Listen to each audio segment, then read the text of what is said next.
La mayoría de la vivienda en Colombia se ha hecho por autoconstrucción. Uno ve que los barrios marginales de las grandes ciudades empiezan muchas veces hechos de tabla, de cartón, de zinc, de materiales totalmente deleznables, y en la medida en que la familia va teniendo unos ingresos, va construyendo, como llaman, en material la casa. Entonces ya utiliza cemento y ladrillo.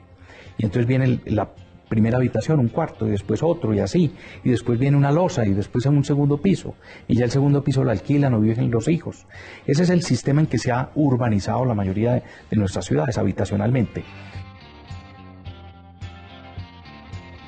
Yo creo que hay ciertos temas, digamos, yo parto de una concepción de la cultura como una necesidad básica, que si bien, digamos, es de una necesidad básica que en gran medida no puede estar bajo los criterios de competitividad, porque su rentabilidad social tiene un valor que trasciende esa visión de competitividad. Yo creo que falta mucho en el país todavía para profundizar esa visión de qué significa la cultura como una necesidad básica e intangible.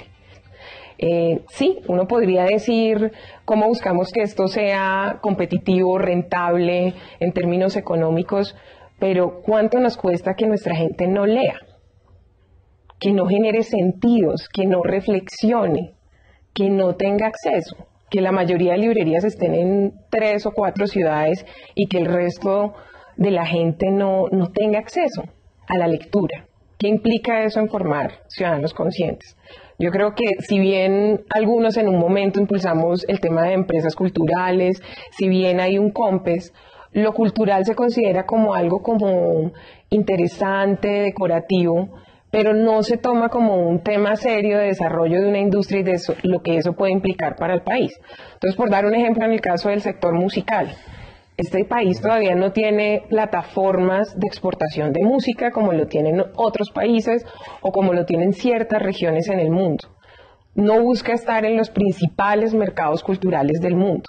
Son siempre artistas aislados buscando su espacio, pero no una plataforma, por ejemplo, en algo en lo que todos siempre hemos considerado que Colombia tiene una potencia, porque este país es música, ¿no? Es música y danza siempre conectado, pero no hay una estructura que se vea al mismo nivel de competitividad económica que los otros sectores de la economía. Entonces yo creo que ahí sí falta, fuera de los documentos y las políticas, la decisión de generar institucionalidad para eso y plataformas también de exportación para los productos culturales. Colombia es un país con una gran cantidad de recursos naturales, con gran cantidad de recurso hídrico, es tal vez una de los países con mayor abundancia de agua en el mundo. Eso es una condición increíble, y es un país con mucha tierra. Desafortunadamente Colombia, en su estructura agraria, yo pienso que ha tenido unos desbalances. Por un lado, tiene demasiada tierra dedicada a ganadería extensiva y muy poca tierra dedicada a agroindustria, a agricultura mecanizada. Y eso yo creo que hay que buscar la manera de invertirlo.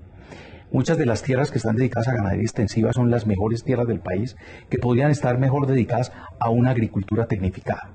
Y eso haría que el campo colombiano, como se dan los campos en países desarrollados, tiene una gente arraigada a ese campo, una gente con estabilidad laboral, una gente que quiere estudiar, que va a las universidades o a los tecnológicos.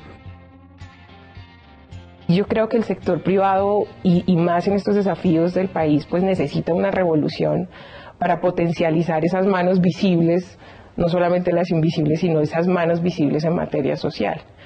Y ahí digamos que le planteaba, porque nosotros trabajamos con jóvenes en riesgo, y uno de los temas de muchos de los jóvenes en riesgo en las comunas, en Cali, en Siloé, en muchos espacios, es decir, estos jóvenes que no están involucrados en el conflicto, pero que están todos los días en el borde sin encontrar salidas por muchas razones. Pues uno dice, ¿qué pueden hacer estos jóvenes? Y una de las industrias que siempre sale a nivel internacional como una de las industrias que promueve esa inclusión social es la construcción. Yo creo, José Alberto, que hay un tema en el que podemos ayudar mucho al país, y es una mentalidad empresarial avanzada, ¿no? Una mentalidad que además muestra una planeación a largo plazo. Yo creo que el país ahora está pasando por un momento de inestabilidad emocional donde demasiado se piensa en el hoy y no se está pensando, como lo pensó Argos, en una proyección a largo plazo. Esos son los temas que Colombia yo creo que tiene que pensar. Uno, con la posibilidad de hacer puertos en la costa guajira, de cultivar ese desierto guajiro con técnicas modernas como lo hizo Israel o como lo hizo Perú, y poder exportar vegetales, poder exportar frutas, poder hacer una agroindustria poderosa en ese sitio para la exportación. Yo diría que hay unas oportunidades gigantescas. Entonces, el país tiene que empezar a pensar distinto. ¿Por qué no pensamos que la expansión puede empezar por la mayor economía del mundo, que es Estados Unidos? ¿Cuáles son las barreras de entrada que tenemos? Ninguna. Y eso es romper un paradigma. Yo creo que Colombia tiene que empezar a pensar de esa manera. E incluso yo diría, de pronto nos dejamos llevar porque quisiéramos imitar el modelo Corea del Sur o el modelo de los países asiáticos. Yo creo que nosotros podemos inventarnos nuestro propio modelo. Hoy en día nosotros generamos 11.000 empleos en todas las geografías en que estamos, de los cuales, simplemente como ejemplo, en Estados Unidos generamos 2.200 empleos de gente que pertenece a 40 nacionalidades. Estamos en países con 4 idiomas, o sea, holandés, francés, español e inglés. Pero ese tema social no solamente tiene la dimensión laboral, sino que tiene también la dimensión, llamémoslo, de las comunidades circundantes. Yo sí creo que debe haber una revolución en el concepto como de filantropía o de responsabilidad social empresarial, porque a veces le digo, en algunos de los proyectos que evaluamos y en los que hacemos, nos damos cuenta que a veces la filantropía que se propone es una filantropía muy de dar cosas, más que, digamos, de dar, pero no de generar sostenibilidad en la transformación de comunidades.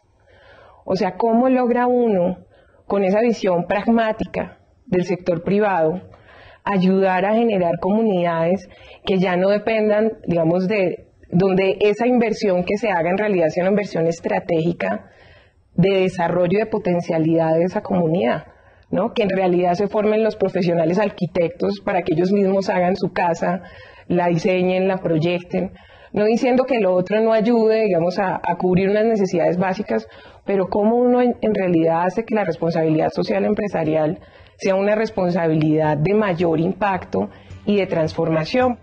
Y cómo hacemos que la voz de los empresarios se escuche más. Porque a veces digamos, el problema de la mayoría de ciudadanos como yo, que andamos por ahí, escuchamos siempre más la voz o de los políticos u otras voces, ¿no? Pero cómo hacer que la voz de los empresarios, que además puede ser como esa voz que permite en medio como a veces como de esas burbujas en las que vive el país y que a veces se siente que todo está saturado en el hoy, cómo ayudar a que esa voz de los empresarios en realidad proyecte con la mayoría de ciudadanos esa visión de país a mediano y largo plazo. Te doy un ejemplo que es muy fácil de ver en Medellín. Con la construcción del Metrocable, toda la zona del barrio 12 de octubre, de la comuna nororiental que llamamos allá, sufrió una transformación impresionante. La gente simplemente sintió como la necesidad de mejorar su vivienda porque ya tenían un sistema de transporte moderno y muy atractivo. Entonces ese barrio sufrió una transformación urbana grandísima. Se pintaron fachadas, se mejoraron las casas. Tú no te imaginas lo que pasó allá de cuenta de eso. De manera que sí me parece que es un elemento en el cual podemos trabajar muy seguramente y ayudar a construir país a través de unos jóvenes que consigan posibilidades de emplearse.